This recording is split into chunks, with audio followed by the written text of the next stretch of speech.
Nous ne savons pas comment ils ont fait, mais ils l'ont fait.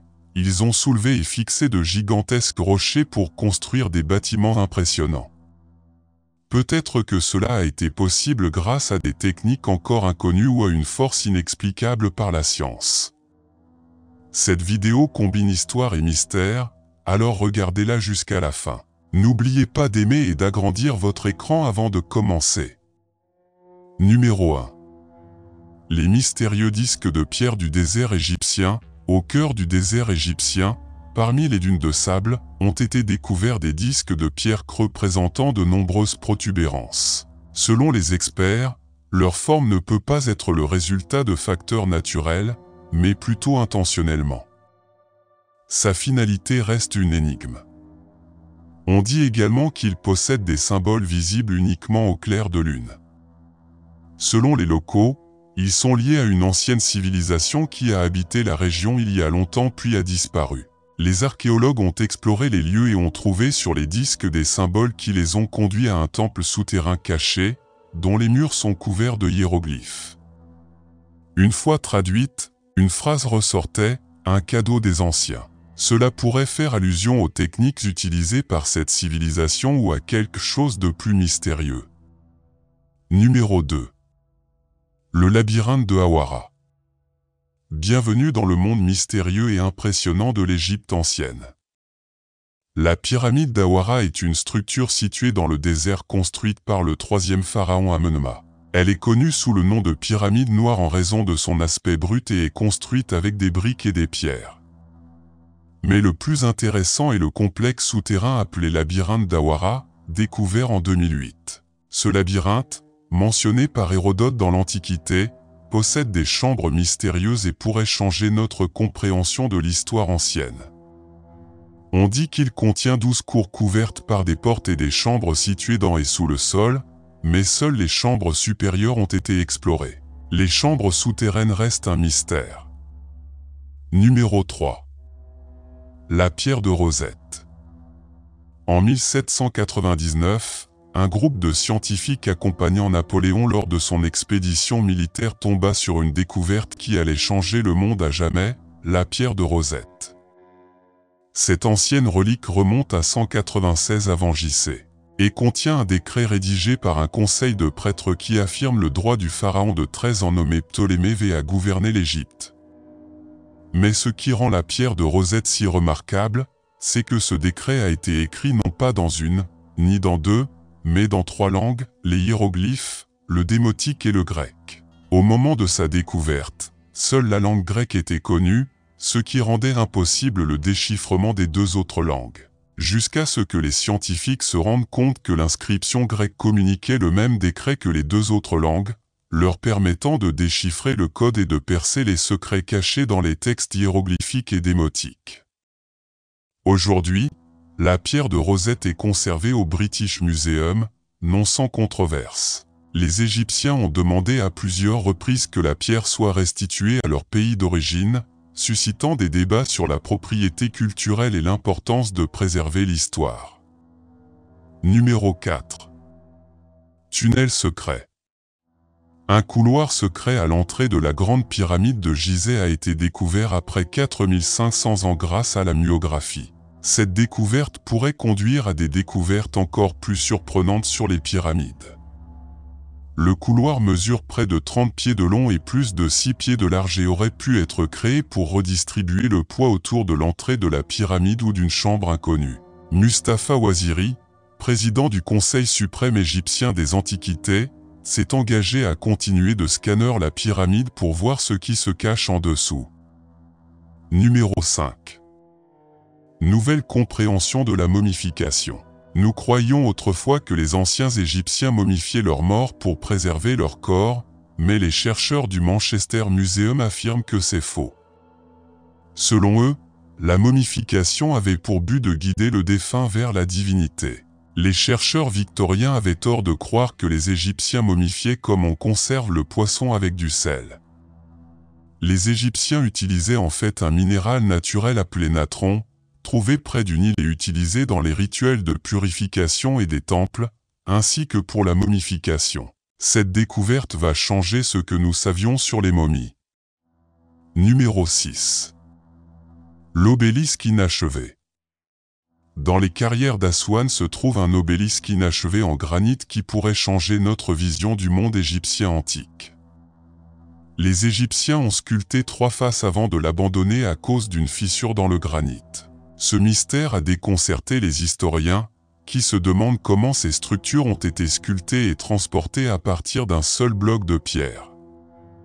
Bien qu'il n'ait jamais été achevé, le projet a fourni des informations précieuses sur les techniques de maçonnerie égyptiennes anciennes.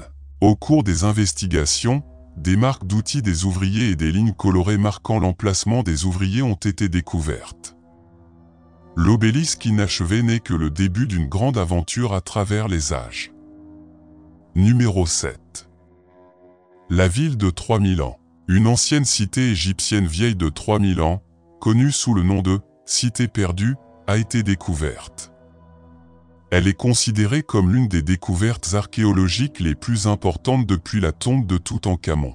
La ville appelée Agé contient une boulangerie, des zones résidentielles et administratives, des amulettes de scarabées, des poteries et d'autres objets du quotidien. Des tombes et des trésors précieux ont également été découverts. Cette découverte pourrait conduire à d'autres découvertes sur la vie dans l'Égypte ancienne. Numéro 8. Miracle géométrique. Un tunnel impressionnant a été découvert dans les ruines de Taposiri Mania sur la côte égyptienne. Le tunnel a une longueur de 1305 mètres, est creusé dans du grès et à une hauteur de 2 mètres. Kathleen Martinez et son équipe pensent que ce tunnel pourrait les conduire au tombeau de Cléopâtre et de Marc-Antoine, même si la probabilité est faible. Cette découverte serait la plus importante du siècle si elle était confirmée. Numéro 9. Tatouage protecteur de l'accouchement. Dans l'Égypte ancienne, certaines femmes se faisaient tatouer avant d'accoucher pour se protéger pendant l'accouchement. 6 momies tatouées ont été retrouvées à Deir el-Médine. Bien que les tatouages anciens soient rares, les archéologues ont trouvé des images de Bès, un dieu qui protège les femmes pendant l'accouchement, ainsi que des lignes noires sur le bas du dos d'une femme. La préservation de la peau est importante, car les archéologues ne peuvent pas dérouler les momies. Les experts pensent que ces femmes pourraient avoir tatoué des images protectrices de Dieu sur leur corps, comme des amulettes magiques portables. La découverte de ces tatouages apporte de nouvelles informations sur les croyances et les pratiques des femmes de l'Égypte ancienne. Numéro 10. Sanctuaire des faucons. Une équipe de chercheurs a découvert un sanctuaire de faucons vieux de 1700 ans à Bérénice, un ancien port égyptien. À l'intérieur du sanctuaire se trouvait un piédestal avec 15 faucons sans tête, un monument en pierre et un harpon en fer à proximité. Une inscription a également été trouvée indiquant « Il n'est pas permis de faire bouillir une tête ici ». Les experts pensent que les faucons étaient des offrandes aux dieux et que le harpon pourrait également être une offrande. L'inscription sur les têtes bouillantes soulève des questions sur les croyances religieuses et les rituels de l'ancienne ville portuaire de Bérénice. Numéro 11. Langue d'or. Des archéologues égyptiens ont découvert des momies aux langues dorées dans un ancien cimetière près de Kéna. On croyait que l'or aiderait les défunts à se transformer en êtres divins dans l'au-delà. Ces momies étaient également enterrées avec d'autres objets funéraires, tels que des colliers, des poteries et des scarabées en or. Les langues et les yeux dorés sont des exemples de la croyance égyptienne ancienne selon laquelle la chair des dieux était en or. Même si ce n'est pas une découverte nouvelle, elle n'en reste pas moins fascinante et intrigante. Cette découverte a ravivé la fascination pour les croyances et les rituels des anciens Égyptiens, et tout cela indique un système de croyances complexe que nous sommes encore en train d'apprendre. Mais alors que nous continuons à découvrir ces mystères, il est difficile de ne pas se demander s'il vaut mieux laisser certaines choses enfouies dans les sables du temps. Numéro 12. La vallée des momies dorées. Dans l'oasis de Baharia en Égypte, les archéologues ont découvert plus de 10 000 momies sur un lieu de sépulture appelé la vallée des momies dorées. Les momies portaient des masques dorés, des décorations en carton et des objets tels que des bijoux et des pièces de monnaie. Les archéologues se demandaient qui étaient les habitants de Baharia, car ils étaient riches et possédaient de nombreux ateliers d'artisans. La découverte a laissé de nombreuses questions sans réponse et on se demande quels autres secrets se cachent dans cet endroit. Numéro 13. Portrait réaliste de momies. Une équipe d'archéologues a découvert des portraits réalistes de momies ainsi que d'autres artefacts dans l'ancienne ville de Philadelphie, en Égypte. Les portraits sont d'un réalisme impressionnant et capturent l'apparence du défunt. Des objets supplémentaires ont également été découverts, comme un bâtiment funéraire et une statue de la déesse Isis Aphrodite. De plus, des papyrus contenant des écrits en démotique et en grec ont été découverts et fournissent des informations sur la société, l'économie et la religion de l'époque. Les propriétaires des portraits appartenaient probablement à la classe moyenne ou à l'élite en raison du coût de commande de ces peintures personnalisées. Il s'agit d'une découverte historique en raison de la rareté des portraits de momies et de la difficulté de mener des fouilles archéologiques dans la région. Numéro 14. Les 16 mains. En Égypte, l'équipe de fouilles a découvert 16 mains humaines enterrées dans 4 fosses distinctes, mais ce n'est pas le plus étrange, ce sont toutes des mains droites, il n'y a pas de main gauche. Selon les experts, il s'agit de la première preuve physique d'une pratique ancienne selon laquelle les soldats coupaient la main droite de leurs ennemis et l'échangeaient contre de l'or. Les 2 puits trouvés devant ce que l'on pense être une salle du trône contenaient chacun une main, tandis que les 2 autres puits contenaient les 14 mains droites restantes. Ces puits furent construits ultérieurement dans un espace extérieur au palais. Couper la main droite d'un ennemi avait pour but symbolique de lui enlever éternellement sa force et son pouvoir. Le directeur des fouilles d'Avarie, le docteur Manfred Bietak, a expliqué que la main droite avait été choisie spécifiquement pour faciliter le décompte des victimes. On pense que ce sont les Hyksos, qui régnaient sur l'Égypte entre le XVIe et le XVIIe siècle avant JC, qui ont introduit cette pratique. Cependant, aucune trace de cette pratique n'a été trouvée chez les Hyksos au nord de Canaan, il est donc incertain si les Hyksos l'ont prise aux Égyptiens ou vice-versa, ou si elle est originaire d'ailleurs. La découverte de ces mains est effrayante et offre un aperçu du monde antique de guerre et de violence. Numéro 15. Ils ont dressé des babouins pour attraper les criminels. Vous avez peut-être entendu dire que les anciens Égyptiens appréciaient les chats, mais saviez-vous qu'ils utilisaient aussi particulièrement les babouins? Ils étaient comme les policiers animaliers OG, place aux unités canines. Apparemment, les autorités égyptiennes promenaient les babouins en laisse et les relâchaient sur les criminels. Des peintures et des œuvres d'art classiques, dont une pièce intitulée « Ancien Empire » datant de la 5e dynastie, entre 2498 et 2345 avenue Jésus-Christ, montre des babouins attrapant des voleurs ou d'autres criminels en les mordant ou en les tenant par la jambe. En plus d'aider la police, ces animaux s'entraînaient également à ramasser des fruits, à fabriquer de la bière et à danser. Ils étaient tellement vénérés dans la culture égyptienne que certaines momies ont été retrouvées plus tard avec des tatouages de babouins sur le corps. Numéro 16. Ils sacrifiaient et momifiaient des crocodiles. Si les archéologues ont découvert des restes momifiés d'humains, ils ont également retrouvé des corps de crocodiles qui ont été préservés, mais pas toujours de la même manière que ceux des humains. Par exemple, en 2019, lors de fouilles dans la tombe intacte de Kubé El Awa, une nécropole située sur la rive ouest du Nil, 10 reptiles ont été découverts momifiés sans résine ni éviscération des restes, qui sont 2 composants principaux du processus de momification. Cependant, il n'est pas rare pour les chercheurs de découvrir des fragments de crocodiles momifiés, et pas seulement 10 spécimens bien conservés, et on pense que les anciens humains préservaient les animaux comme offrande sacrée, comme nourriture pour l'au-delà ou pour les réincarnations de divinités spécifiques. Les crocodiles en particulier étaient associés à Sobek, le créateur du Nil et un puissant dieu de la fertilité. Numéro 17. Ils utilisaient des cendres de sabots de bœuf, des coquilles d'œufs brûlées et une pierre ponce pour l'hygiène buccale. Les anciens Égyptiens ne plaisantaient pas lorsqu'il s'agissait d'avoir une haleine fraîche. Ils utilisaient une pierre ponce pour pulvériser les cendres des sabots de bœuf et brûler les coquilles d'œufs pour les réduire en poudre. Cette poudre était ensuite appliquée sur leurs dents et leurs gencives pour protéger leur bouche des problèmes d'hygiène, et on disait qu'elle était très efficace à ces fins. Au moins en ce qui concerne le nettoyage, en termes de santé globale, ce n'était probablement pas génial car cela provoquait activement le saignement des gencives. Au fil du temps, ils ont également utilisé une combinaison de poivre, de fleurs d'iris et de sels minéraux. Il est intéressant de noter qu'ils auraient également été parmi les premiers à inventer des brosses à dents ou des bâtons à mâcher, comme on les appelait à l'époque.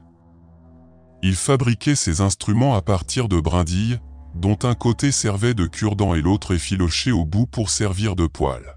Les membres de cette civilisation ont également développé leur propre type de menthe pour la laine à partir de mélanges d'herbes et d'épices bouillies, comme l'encens ou la cannelle, mélangés à du miel, à mâcher ou à sucer. Numéro 18. Se raser les sourcils quand ces chats sont morts. Les anciens Égyptiens entretenaient une relation étroite avec leurs chats et les considéraient comme des animaux sacrés. Les chats sont devenus un élément important de la vie quotidienne et de la religion égyptienne, à tel point qu'une déesse féline appelée Bastet, protectrice de la maison et de la famille, a été créée et des temples ont été construits en son honneur. De plus, les chats étaient appréciés pour leur capacité à chasser les souris et autres parasites, contribuant ainsi à garder les maisons et les champs propres. La mort d'un chat était un événement très triste et douloureux pour les Égyptiens, et la tradition de se raser les sourcils était une façon de montrer leur profonde douleur et leur respect pour la vie de leur ami félin. La pratique du rasage des sourcils s'est également étendue à d'autres animaux de compagnie, comme les chiens, bien que dans une moindre mesure. Aujourd'hui, cette coutume peut sembler étrange, voire extrême, mais elle témoigne de l'amour et du respect que les anciens Égyptiens avaient pour leurs animaux et de la façon dont ils les considéraient comme une partie importante de leur vie. Numéro 19. Se baigner dans du lait aigre. Les anciens Égyptiens, et en particulier Cléopâtre, étaient connus pour se baigner dans du lait aigre, généralement du lait d'ânesse, pour améliorer l'apparence et la texture de leur peau, et il est logique que cela fonctionne. Aujourd'hui, nous savons que le lait caillé contient de l'acide lactique, un acide hydroxyle naturel qui décolle la surface de la peau afin que de nouvelles cellules cutanées, plus uniformément pigmentées, puissent être générées et prendre leur place. Dans le cas de Cléopâtre, on a dit qu'il fallait à tout moment 7000 ânes pour lui fournir suffisamment de lait pour ses bains quotidiens. Numéro 20. Du pain moisi, pour panser les blessures. Comme en témoignent les anciens Égyptiens, intelligents et inventifs, le traitement des blessures par l'application de pain moisi peut sembler un peu étrange. Cependant, cette méthode était réellement efficace et était un précurseur de la pénicilline et d'autres antibiotiques utilisés aujourd'hui. Cela a fonctionné parce que la moisissure sur le pain était généralement un champignon qui produisait certains produits chimiques pour tuer ou inhiber la croissance des bactéries autour d'une coupure, d'une éraflure ou d'une autre plaie exposée. Numéro 21. Un pharaon portait une fausse barbe. Hatshepsut était un pharaon égyptien de la 18e dynastie. Le seul problème était qu'elle était une femme et que les femmes pharaons, au nombre de 3 au total, n'étaient pas toujours aussi respectées que leurs homologues masculins. Même si l'Égypte ancienne était généralement connue pour accepter l'égalité des sexes, qui sait pourquoi cela ne s'appliquait pas à ses dirigeants? Quoi qu'il en soit, elle a décidé d'agir et a laissé pousser une longue barbe à la manière de l'Égypte ancienne pour paraître plus masculine. Certaines œuvres d'art la représentant incluent souvent cette fausse pilosité faciale. Numéro 22. Ils attachaient des sacs d'os de souris autour du cou des nourrissons et des jeunes enfants. Il semble qu'il y avait une forte conviction que les os de rongeurs pouvaient guérir les enfants de leur maladie. Par exemple, pour soigner un enfant malade, on dit que sa mère mangeait une souris et que les os de cette souris étaient ensuite mis dans un petit sac en tissu noué avec 7 nœuds, puis accrochés autour du cou du bébé comme un talisman. Il a également été émis l'hypothèse que des membres de la classe inférieure auraient utilisé une méthode similaire pour traiter un enfant souffrant de problèmes d'incontinence urinaire. Numéro 23. Ils utilisaient des bocaux canopes pour stocker les organes vitaux. Ces canopes étaient des récipients utilisés pour stocker et conserver les organes internes d'une personne décédée lors de la momification, puis enterrée avec elle. Chacun contenait un organe différent, un pour les poumons, un pour le foie, un pour les intestins et un pour l'estomac. Quant au cœur, on pensait qu'il était la demeure de l'âme d'une personne et qu'il était laissé dans le corps. Ces cruches étaient à l'origine simples et sans fioritures, mais au fil du temps, elles ont commencé à devenir plus ornées et représentaient les 4 dieux connus sous le nom de fils d'Horus, heureux, qui avaient une tête de babouin et des poumons bien remplis, Duamutef, à tête de chacal et soutenant le ventre, Imseti, à tête humaine et tenant l'estomac, et Kebesenuf, à tête de faucon et tenant les intestins. Numéro 24. Un pharaon qui a régné pendant 90 ans. Si la légende est vraie, le roi Pépi II détient le record du règne de l'Égypte ancienne pendant la plus longue période, soit 9 décennies complètes. Il est monté sur le trône alors qu'il n'avait que 6 ans et a vécu jusqu'au milieu des années 90. Il a dirigé l'Égypte pendant la 6e dynastie. Cependant, plusieurs égyptologues modernes contestent ce fait et pensent plutôt que Pépi II a régné pendant plus de 64 ans. Si tel était le cas, Pépi II serait le 2e pharaon au règne le plus long derrière Ramsès II, qui a régné pendant plus de 66 ans sous la 19e dynastie.